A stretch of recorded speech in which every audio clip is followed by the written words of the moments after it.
Seri 4 Pedang Kayu Harum. Pendekar Lembah Naga. Cerita, Ho Ping Hu. Audiobook, novel silat. Bab 13. Tubuh Si Kui tergetar dan terhuyung mundur. Pedangnya hampir saja terlepas dari pegangannya ketika tadi tertangkis oleh lengan wanita itu, lengan kiri yang memakai gelang emas kecil-kecil belasan buah banyaknya.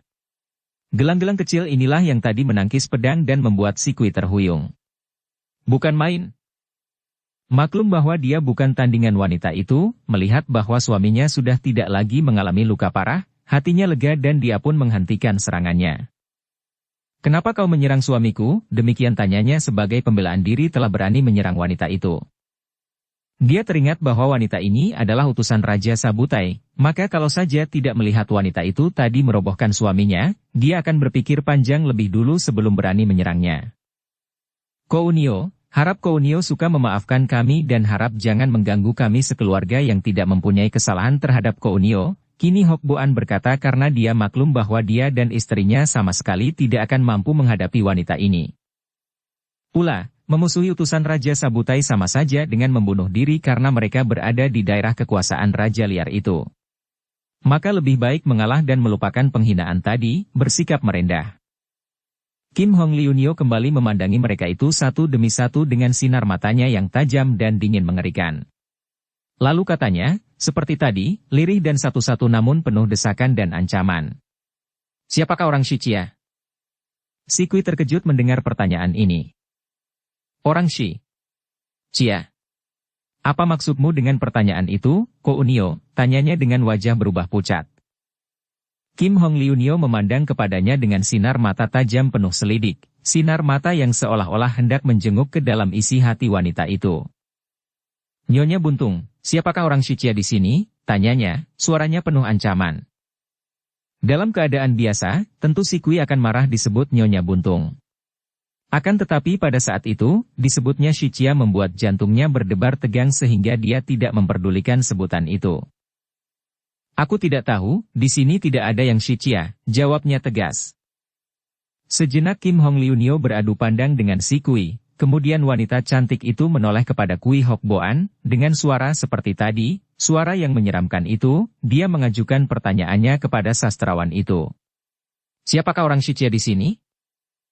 Hok Boan cepat menggeleng kepalanya. Tidak ada yang Shichia," jawabnya dengan suara tegas pula. Juga kepada laki-laki ini, Kim Hong Liunio memandang dengan tajam. Kemudian dia menoleh kepada Lan Lan yang memandangnya dengan mata terbelalak. "Adik manis, siapakah orang Shichia di sini?" Lan Lan menjawab sambil menggeleng kepala, suaranya tidak jelas. "Tidak tahu, tidak ada Shichia." Kim Hong Liunio berpaling kepada Lin Lin, yang menundukkan muka. "Dan kau, Nona cilik, tahukah kau siapa orang Shichia di sini?" Lin Lin mengangkat muka memandang wanita itu, lalu menunduk kembali dan menjawab. "Tidak tahu, tidak ada Shichia." Kim Hong Liunio terus memutar tubuhnya. Di samping Lin Lin berdiri Sin Leong akan tetapi dia tidak bertanya kepada anak itu. Percuma saja, pikirnya, dan anak ini agaknya tidak disayang oleh suami istri itu maka tidak ada harganya bagi dia. Dipandangnya Beng Sin dan bertanyalah dia kembali. "Kau, bocah gemuk. Siapa orang Shichia di sini?" "Tidak tahu. Tidak tahu. Tidak ada orang Shichia." Beng Sin menjawab gagap dan tegas, lalu menundukkan mukanya. Kini tiba giliran Siong Bu, Sin Leong yang sejak tadi terus mengikuti gerak-gerik wanita itu, kini ikut pula memandang kepada Siong Bu dan jantungnya berdebar penuh dugaan ketika mendengar wanita itu bertanya. "Sekarang engkau, yang tadi ku dengar suaramu, hayo katakan siapakah orang Shichia di sini?" Siong Bu mengangkat muka memandang, lalu menoleh kepada yang lain, akan tetapi dia melewati muka Sin Leong, lalu menggeleng kepala. "Aku tidak tahu. Di sini tidak ada orang Shichia." Setelah berkata demikian, cepat dia menundukkan muka pula agar jangan sampai menoleh kepada Sin Leong. Kembali Sin Leong merasa terharu. Baru sekarang dia melihat kenyataan bahwa betapapun juga, keluarga ini tidak rela melihat dia terancam bahaya maut dan hal ini mendatangkan perasaan sedemikian gembira dan lega di dalam dadanya sehingga dia agak tersenyum dan wajahnya berseri-seri, rasa nyeri di punggungnya lenyap tak terasakan lagi. Keadaan menjadi makin menegangkan dan Hok Boan bersama istrinya sudah siap untuk menghadapi segala kemungkinan kalau wanita itu akan memperlihatkan kemarahan dan kekecewaannya karena semua keluarga itu menjawab tidak tahu. Akan tetapi, wanita cantik itu tersenyum.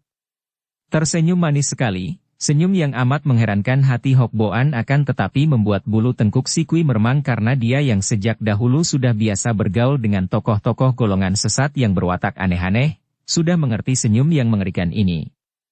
Manis memang, mungkin memikat bagi hati pria, akan tetapi di balik senyum itu terkandung ancaman maut mengerikan. Senyum itu melebar sehingga nampak sekilas pandang gigi putih kemilau di balik belahan bibir merah basah itu, lalu bibir itu bergerak-gerak dan berkatalah dia. Bagus sekali, agaknya memang harus ada seorang di antara kalian yang disiksa, baru kalian mau mengaku. Baik. Anak manis ini tidak akan menjadi manis lagi kalau ujung hidungnya kupotong. Cepat bagaikan kilat, tahu-tahu tangannya telah mencengkeram pundak Lanlan dan diangkatnya tubuh anak itu ke atas. Lanlan menjerit, si Kui dan Lin juga menjerit. Akulah orang Shichia. Tiba-tiba terdengar suara nyaring dan keras. Semua orang terbelalak dan memandang kepada Sin Liong yang mengeluarkan kata-kata itu dengan suara lantang tadi. Anak ini berdiri dengan kedua kaki terpentang lebar, dada diangkat dan sepasang matanya memandang wajah Kim Hong Liunio dengan penuh kemarahan. Lepaskan dia, jangan ganggu orang-orang yang tidak bersalah. Akulah orang Shichia yang kau cari-cari. Perlahan-lahan tangan yang mencengkeram pundak Lanlan itu mengendur sehingga tubuh Lanlan terlepas dan terhuyung. Anak perempuan ini terisak dan cepat dirangkul ibunya. Kim Hong Liunio kini memandang kepada Sin Liong dengan mata bersinar-sinar seperti kilat, penuh keheranan, kekagetan, dan juga kekaguman. Anak ini memang bukan anak biasa, pikirnya, ngeri juga menentang pandang mata yang mencorong seperti mata anak naga itu. Liong Ji. Si Kui berkata lirih dengan muka pucat sekali. Timbul niat di dalam hatinya untuk melindungi anak itu, anak kandungnya sendiri itu, dengan taruhan nyawa.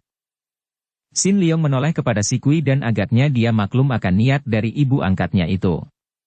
Dia masih kecil akan tetapi dia tahu bahwa wanita iblis itu lihai bukan main dan baik ibu angkatnya maupun ayah angkatnya bukanlah tandingan wanita itu. Ibu, harap jangan mencampuri. Ibu hanyalah ibu angkatku, tidak perlu mempertaruhkan nyawa untuk aku. Setelah berkata demikian, dia lalu melangkah maju menghampiri Kim Hong Liunio dengan sikap gagah sekali sehingga si Kui terbelalak dan tengkuknya meremang karena sikap Sin Liong itu membuat dia teringat kepada Chia Bun Hou. Anak ini benar-benar Chia Bun Hou kecil. Sinar matanya itu, keberaniannya, dan kegagahannya. Juga Kim Hong Liunio menjadi tertegun sehingga dia tidak tahu apa yang harus dilakukannya terhadap anak kecil yang mengaku Shichia dan amat pemberani itu. Dan anak ini tadi dihajar oleh Kui Hok Boan, sedikit pun tidak mengeluh, bahkan dimintakan ampun oleh anak-anak lain. Benarkah engkau Shichia? Kim Hong Liunio bertanya, diam-diam merasa sayang kalau anak ini Shichia dan dia terpaksa harus membunuhnya. Dia kagum melihat keberanian anak ini. Seorang gagah tidak akan mengingkari perbuatannya dan aku melihat bahwa engkau adalah seorang wanita yang berkepandaian tinggi sehingga ibu dan ayah angkatku sendiri tidak mampu menandingimu. Sin Liong berkata dengan lantang, membuat ayah dan ibu angkatnya benar-benar merasa terkejut karena biasanya Sin Liong pendiam dan tidak banyak bicara. Maka engkau tentu mau mengatakan pula mengapa engkau mencari orang Shichia. Akan kubunuh. Semua orang Shichia harus kubunuh, jawab Kim Hong Liunio. Mengapa?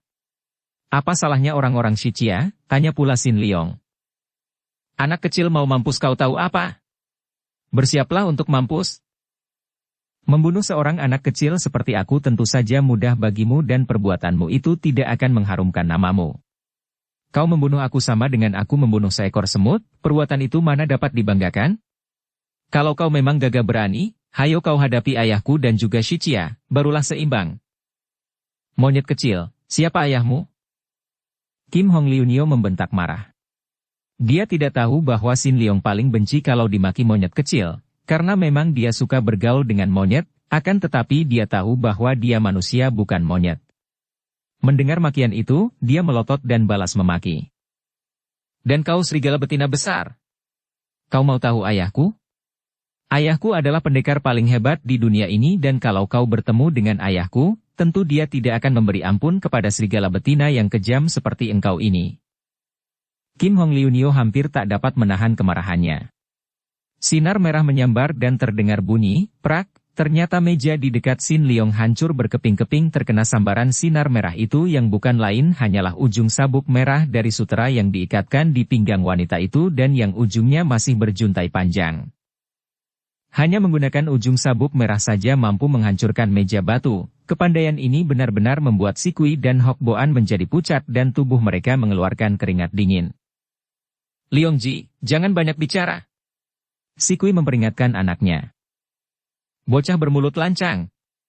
Kau layak mampus 1000 kali, akan tetapi sebelum mampus, katakan dulu siapa ayahmu dan di mana dia. Karena berada di sini maka kau enak saja mengancam hendak membunuh aku, coba kalau ada ayah, mengganggu seujung rambutku pun engkau takkan mampu. Aku menantangmu untuk bertanding dengan ayahku, dan kalau ayah sampai kalah olehmu, biarlah tanpa kau turun tangan, aku akan menggorok leherku sendiri di depanmu. Kalau engkau sekarang membunuh aku tanpa berani memenuhi tantanganku, maka engkau ini tidak ada bedanya dengan seekor serigala pemakan bangkai yang beraninya hanya menyerang bangkai, dan kau beranimu hanya mengganggu orang-orang lemah seperti anak-anak kecil. Sungguh memalukan sekali. Leong Ji. Si Kui mengeluh. Anak itu seperti bunuh diri saja, berani bicara seperti itu di depan wanita ini. Dan Kim Hong Liunio sendiri sampai tercengang, seolah-olah dia tidak percaya apa yang didengarnya. Selama hidupnya, belum pernah ada orang berani bicara seperti itu kepadanya, bahkan Sri Baginda Sabutai sendiri tidak pernah menghinanya seperti itu. Saking herannya, dia sampai lupa akan kemarahannya, atau mungkin juga saking marahnya, dia sampai tidak tahu lagi harus berbuat apa. Katakan siapa ayahmu, anak setan. Kalau aku tidak dapat membunuh ayahmu dan nenek moyangmu, aku tidak mau memakai nama Kim Hong Liunio lagi. Wanita itu akhirnya menjerit seperti seorang anak perempuan yang digoda sampai mengkal sekali hatinya dan Kim Hong Liunio juga sampai lupa diri, dia membanting kakinya ke atas lantai, seperti anak perempuan sedang berang. Dukung channel Novel Silat dengan subscribe, follow, like, komen dan share. Bres!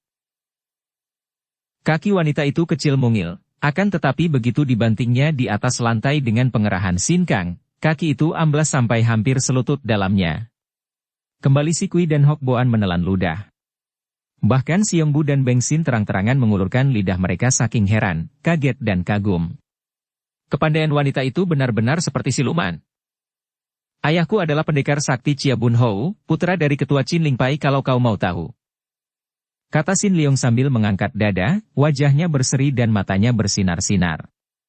Dia maklum bahwa di tangan wanita iblis ini, ayah dan ibu angkatnya tidak mungkin akan dapat menyelamatkannya, maka dia hendak menghadapi kematian dengan gagah dan mengangkat tinggi-tinggi nama ayahnya yang selama hidupnya belum pernah dilihatnya itu.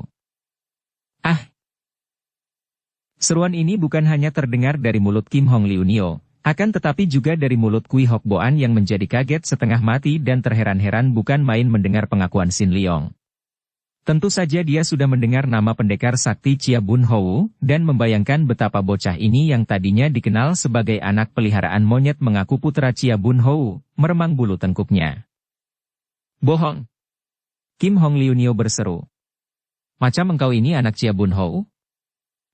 Siapa percaya omonganmu? Jangan kira engkau akan boleh menakut-nakuti orang dengan nama Chia Bun Hou yang kau akui sebagai ayahmu. Sin Leong melangkah maju menghadapi wanita itu dengan kedua tangan bertolak pinggang, sikapnya sungguh penuh keberanian. Dan kau bilang bohong untuk menutupi rasa takutmu. Aku adalah Chia Sin Leong, anak kandung dari Chia Bun Hou. Engkau mau percaya atau tidak adalah urusanmu, akan tetapi aku menantangmu untuk melawan ayah kandungku itu. Sekarang, mau bunuh, mau siksa, mau bakar, kau orang dewasa boleh berlaku sesuka hatimu terhadap anak kecil seperti aku. Akan tetapi awas, aku mati penasaran dan rohku akan selalu mengejar-ngejarmu sampai kau berani berhadapan dengan ayahku. Rohku baru tidak akan penasaran kalau kau sudah menggelinding mampus di depan kaki ayahku. Diam-diam Kim Hong Liunio merasa curiga dan ragu-ragu. Kalau benar anak Chia Bun Hou, sungguh mengherankan mengapa bisa berada di lembah naga. Bukankah anak ini katanya menjadi anak angkat Kui Hok Boan?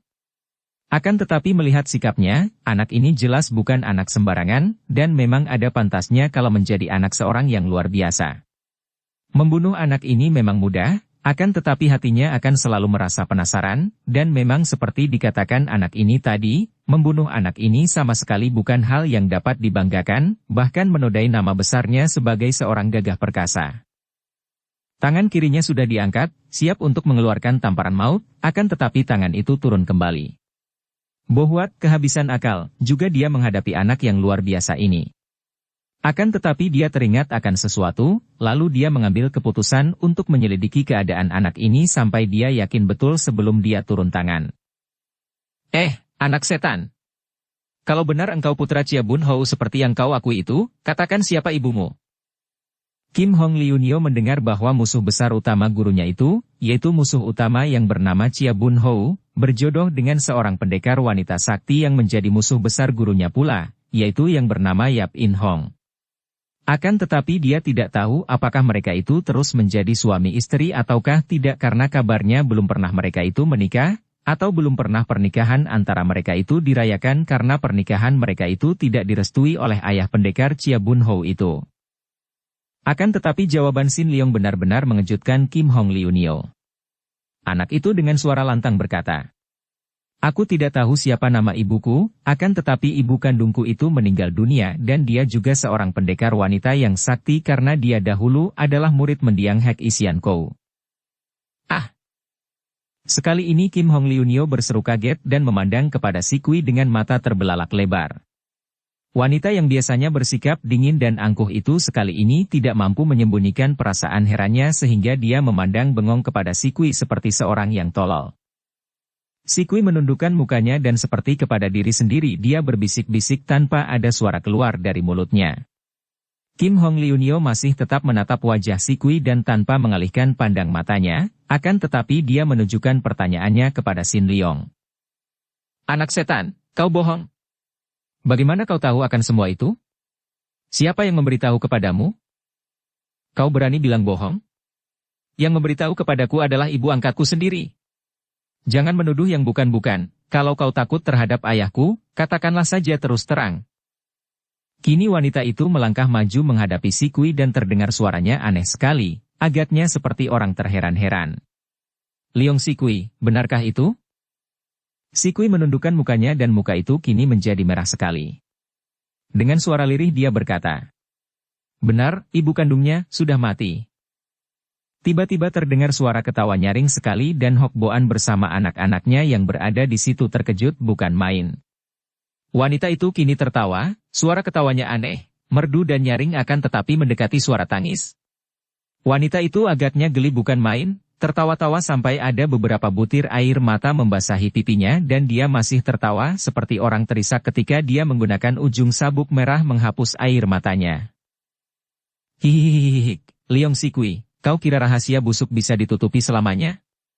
Jadi, ketika engkau berzina dengan Chia Bun Hou dahulu itu, sampai tangan kirimu dibuntungi sebagai hukuman, ternyata hasilnya adalah bocah ini. Ah, kiranya engkau melahirkan keturunan Chia Bun Hou." Kui Hok Boan terkejut bukan main.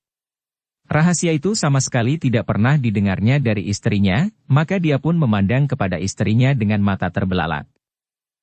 Leong Si Kui merasa bahwa dia tidak perlu menyangkal pula karena rahasia itu telah terbuka oleh pengakuan Sin Leong tadi. Pengakuan anak itu tentu tidak akan membuka rahasianya kalau didengar orang lain. Akan tetapi wanita ini adalah utusan Raja Sabutai, tentu saja telah mendengar akan semua peristiwa yang dialaminya belasan tahun yang lalu di Lembah Naga, ketika Pek Hiat Moko dan Hek Hiat Moli menawan pendekar sakti Chia Bun Hou, baca cerita Dewi Maut. Mukanya menjadi merah dan karena sudah kepalang bahwa rahasianya telah diketahui orang, dia lalu berkata, "Benar, anak ini adalah anak kandungku dari pendekar sakti Chia Bun Hou." "Ibu!" Sin Leong berseru, akan tetapi pada saat itu nampak segulung sinar merah berkelebat dan Sin Leong terguling roboh ketika dia hendak lari kepada ibunya, karena dia telah terdorong oleh sambaran ujung sabuk yang menyentuh pundaknya. Agaknya wanita itu tidak bermaksud membunuhnya, maka sentuhan ujung sabuk merah itu hanya membuat anak itu terguling. Lalu kelihatan asap mengepul dan ternyata wanita itu telah menyalakan sebatang hio, dupa biting, dan mengangkat kayu salib ke atas kepalanya. Leong Sikui, karena engkau telah melahirkan anak keturunan Chia Bun Hou, maka engkau terhitung keluarga dari Chia Bun Hou, maka bersiaplah engkau untuk menebus dendam guruku, Hek Hiat Moli dengan nyawamu. Tidak. Jangan. Kui Hok Boan berteriak dan menerjang ke depan, akan tetapi kembali sinar merah berkelebat dan sastrawan itu terpelanting. Si Kui maklum bahwa percuma saja mencoba untuk menyelamatkan dirinya dengan kata-kata terhadap wanita iblis ini, juga melarikan diri tidak akan ada gunanya, maka karena dia masih memegang pedangnya, dia lalu berteriak nyaring dan tiba-tiba saja tangan kanan yang memegang pedang itu bergerak menyerang dengan tusukan kilat ke arah dada wanita yang menyeramkan itu. Bagus, dengan begini kau patut mati sebagai keluarga Chia, kata Kim Hong Liunio dengan suara girang sekali karena memang dia akan merasa terhina dan kecewa kalau membunuhi musuh-musuh gurunya tanpa perlawanan, seperti yang dikatakan oleh anak setan tadi. Kalau musuhnya melawan, berarti dia membunuh musuh yang dapat melawan, bukan sebagai serigala yang menggerogoti bangkai. Cering! Kembali pedang itu ditangkis oleh lengan kirinya yang memakai gelang. Ih!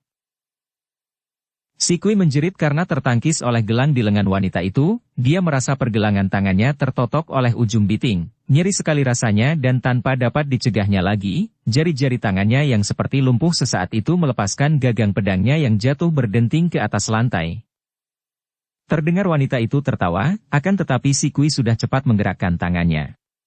Terdengar suara angin bersiutan dan sinar-sinar kecil hitam menyambar ke arah 7 jalan darah di depan tubuh wanita itu.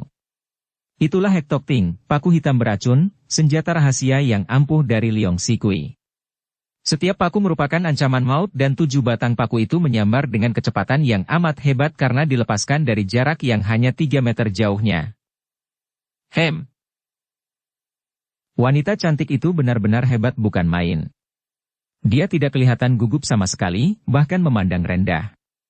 Tangan kiri yang memegang sebatang hio itu tidak bergerak, akan tetapi tangan kanan yang memegang kayu salib bergerak cepat ke atas dan menyambar ke bawah. Dan ternyata bahwa paku-paku itu semua menancap di atas papan kayu berbentuk salib itu, dan hebatnya, semua paku-paku itu menancap di bagian ujung kayu yang bertuliskan huruf Chia.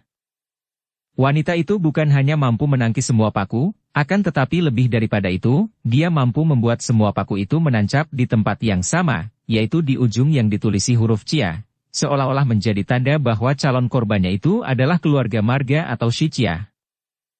Bukan main kagetnya hati si Kui. Dia tadi mendengar bahwa wanita ini adalah murid Hek Hiat Moli, akan tetapi dia yang pernah menyaksikan kesaktian Hek Hiat Moli, kini harus mengakui bahwa wanita iblis ini agaknya malah lebih lihai daripada gurunya. Akan tetapi dia telah nekat.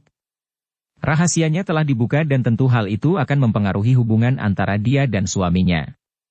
Selain itu, dia harus mencoba untuk membela Sin Leong, anak kandungnya sendiri. Di samping itu, kini terancam bahaya maut dalam mempertahankan nama Chia Bun Hou, pria pertama yang pernah merebut kasih sayangnya. Dia teringat akan pendekar itu dan hatinya dipenuhi oleh perasaan mesra dan bangga karena dia diperbolehkan membela nama pendekar sakti itu sebagai keluarganya. Maka dengan teriakan nyaring dia lalu menubruk ke depan, menggunakan tangannya untuk mencengkeram ke arah kepala lawan. Sedangkan tangan kirinya yang buntung itu dipergunakannya untuk menotok ke arah ulu hati. Robohlah engkau, ibu dari anak keturunan Chia Bun Hou. Tiba-tiba Kim Hong Liunio membentak dan sinar api kecil meluncur ke depan ketika tubuhnya mencelat mundur. Itu adalah sinar api dupa biting yang masih bernyala dan yang kini melesat ke depan, meluncur seperti anak panah cepatnya.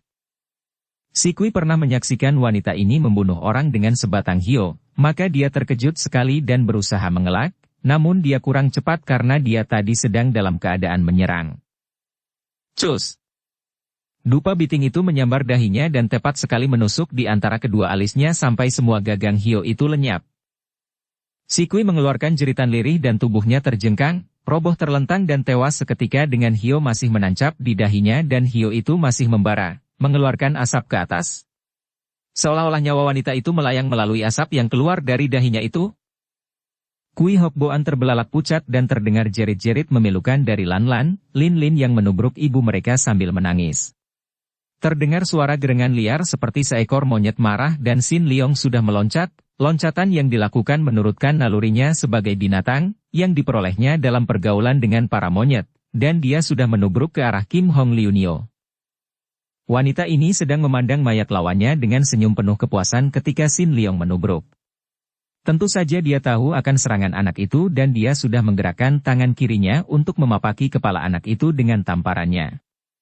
Akan tetapi dia teringat akan maki-makian dan tantangan anak itu tadi, maka dia menahan tangannya karena merasa malu kalau harus membunuh seorang bocah yang sudah berani menantangnya seperti itu. Karena dia menahan tangannya dan karena dia memandang rendah kepada Sin Leong, maka Sin Leong berhasil menubruknya dari belakang dan seperti seekor monyet marah atau seekor harimau kelaparan, Sin Leong mencengkeram dengan kedua tangannya. Tanpa disadarinya, kedua tangan itu memeluk Kim Hong Liunio dan kedua tangan itu yang mencengkeram sekenanya telah mencengkeram buah dada wanita itu.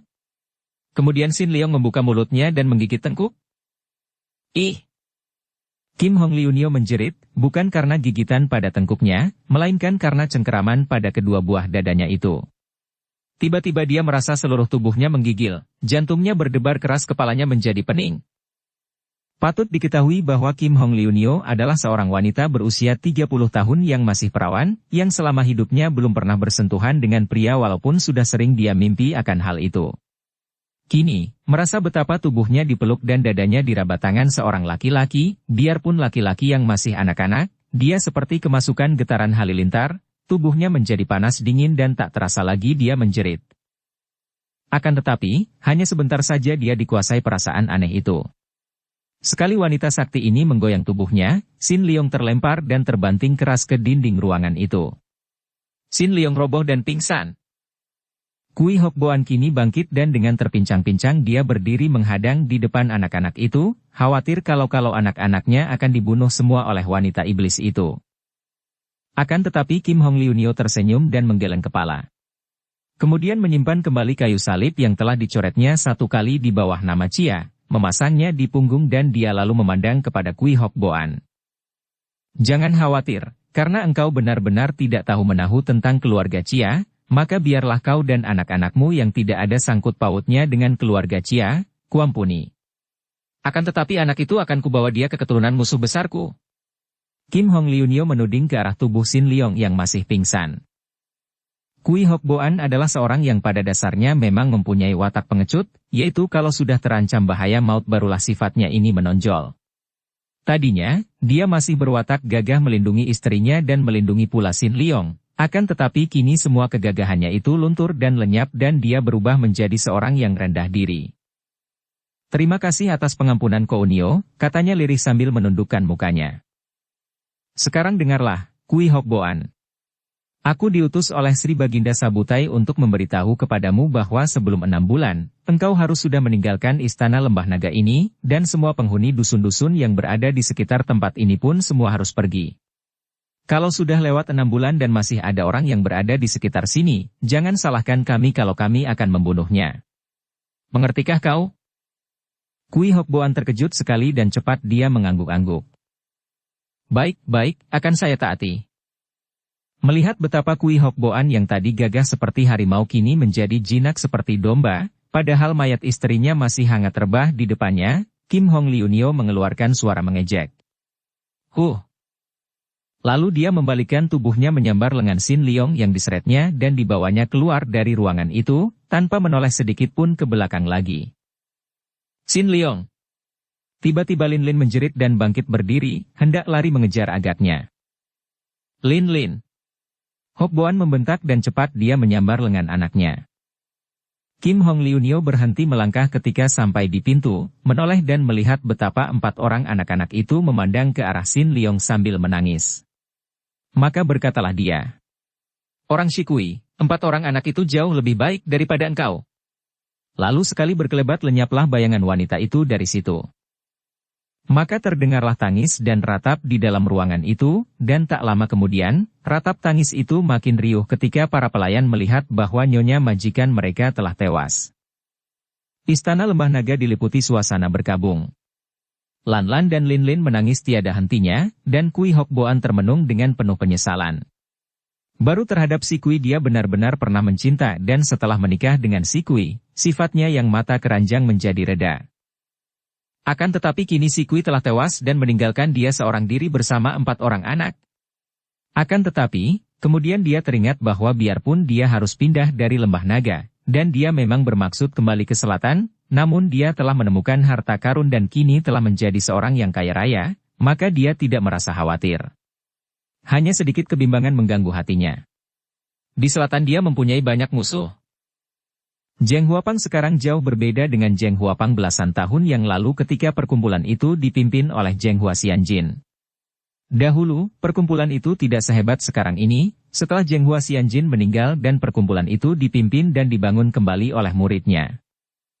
Kalau Zheng Hua Xianjin sebagai bekas tokoh-tokoh Pek Lian Kau selain berilmu silat tinggi juga ahli dalam ilmu sihir, maka muridnya ini yang menuruni kepandaian ilmu silatnya tanpa menuruni ilmu sihirnya, ternyata memiliki keahlian lain yang bahkan melebihi mendiang gurunya, yaitu dalam hal ilmu tentang racun.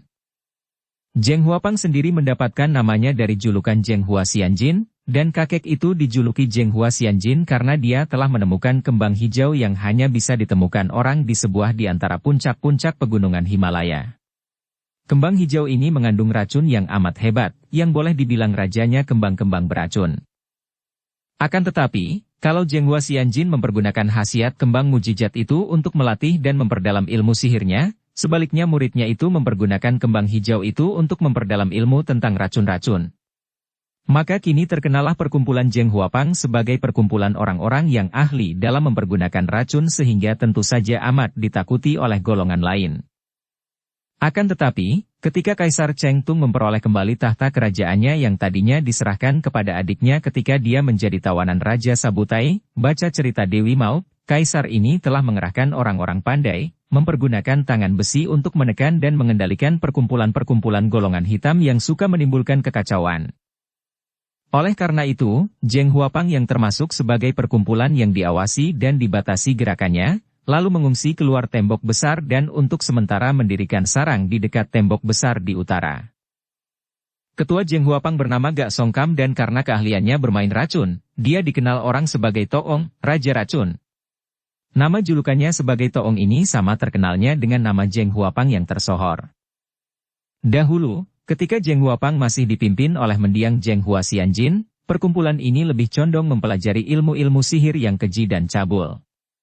Zheng Hua Xianjin, ketemu batunya, ketika sedang melaksanakan praktek keji dan cabul itu muncul seorang kakek sakti yang membuatnya tewas dan anak buahnya menyerah dan bertobat.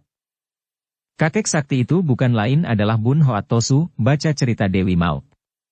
Untuk sementara perkumpulan itu benar-benar telah bubar. Akan tetapi setelah Gak Songkam berhasil memperdalam ilmu-ilmunya di pegunungan Himalaya dan mempelajari ilmu-ilmu tentang racun dari seorang pertapa di sebuah puncak pegunungan itu, dia lalu mengumpulkan kembali bekas anggota Zheng Huapang dan dia membangun kembali perkumpulan itu. Akan tetapi, tindakan tangan besi oleh Kaisar Cheng Tung membuat dia terpaksa membawa para anggotanya yang jumlahnya ada 100 orang itu untuk sementara waktu mengungsi ke perbatasan di utara, dekat tembok besar.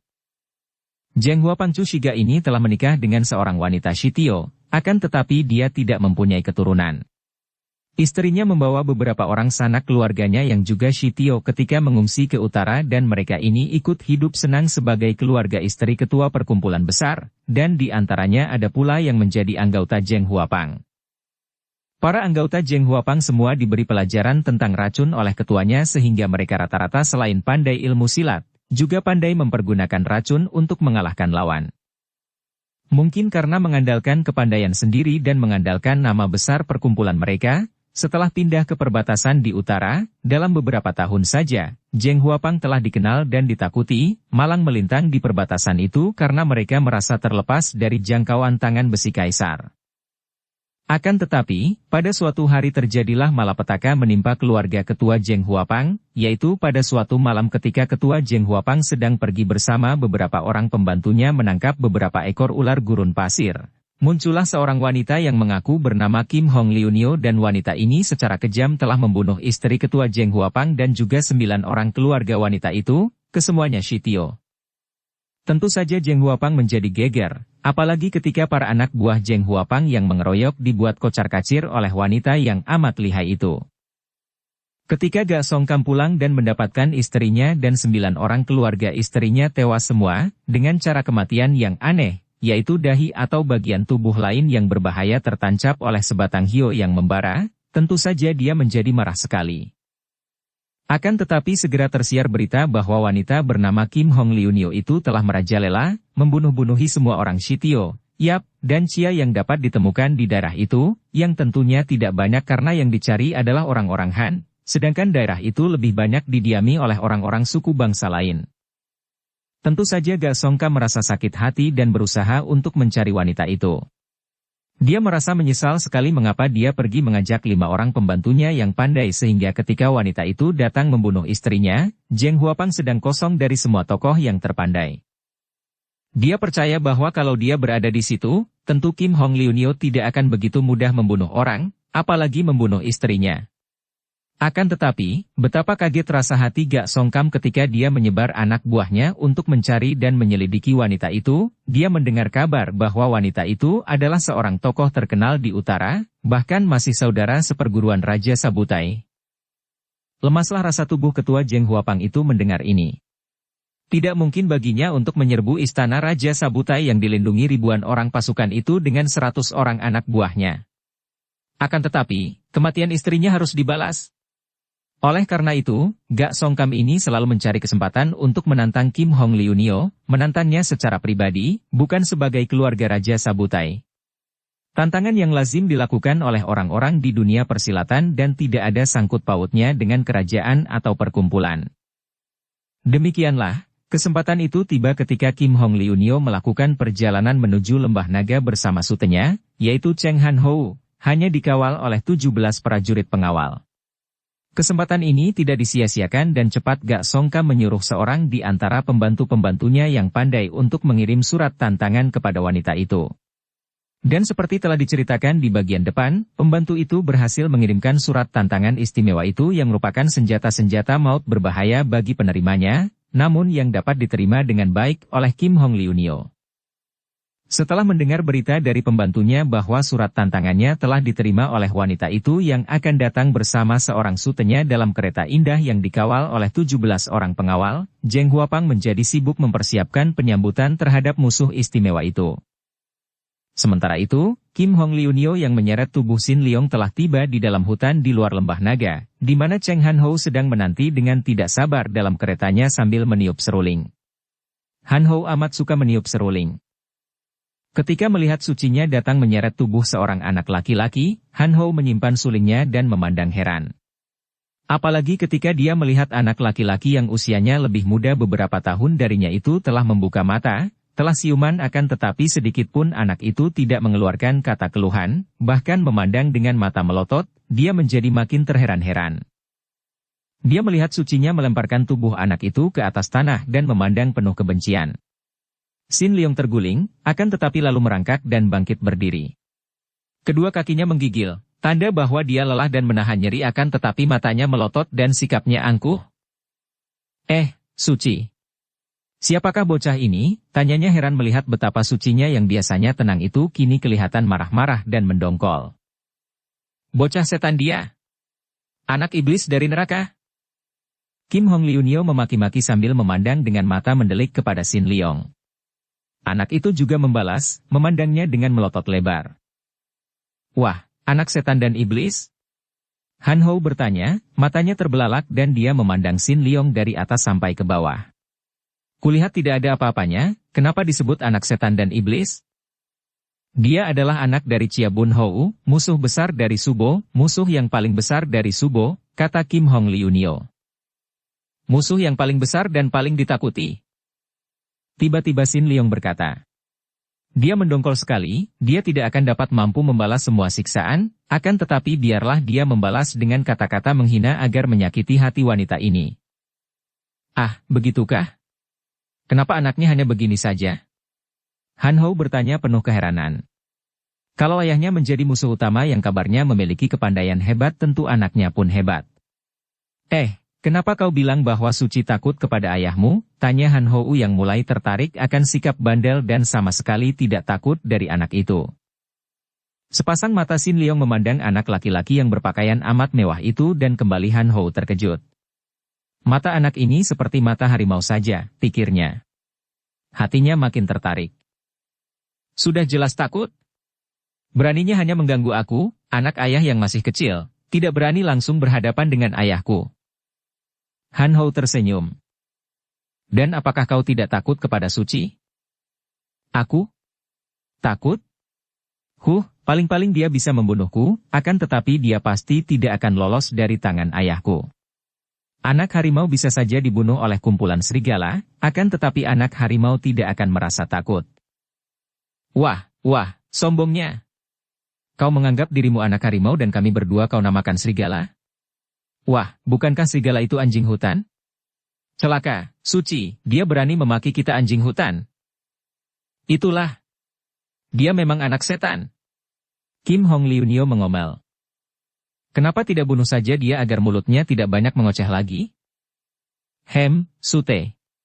Kalau kita membunuh dia, maka makiannya itu terbukti, kita menjadi seperti serigala membunuh seekor anak harimau seperti yang dikatakannya itu. Maksudmu? Dia lemah akan tetapi penuh keberanian, dan kita berarti hanya membunuh dan mengganggu anak-anak lemah saja. Han Hou mengangguk-angguk, kini dia menoleh dan memandang kepada Sin Leong dengan pandang mata haru, penuh kagum. Bocah ini luar biasa, pikirnya. Siapa namamu? Dia bertanya, agak tersenyum dan suaranya ramah. Bersambung ke bab 14. Dukung kami dengan subscribe, follow, like, komen dan share. Terima kasih.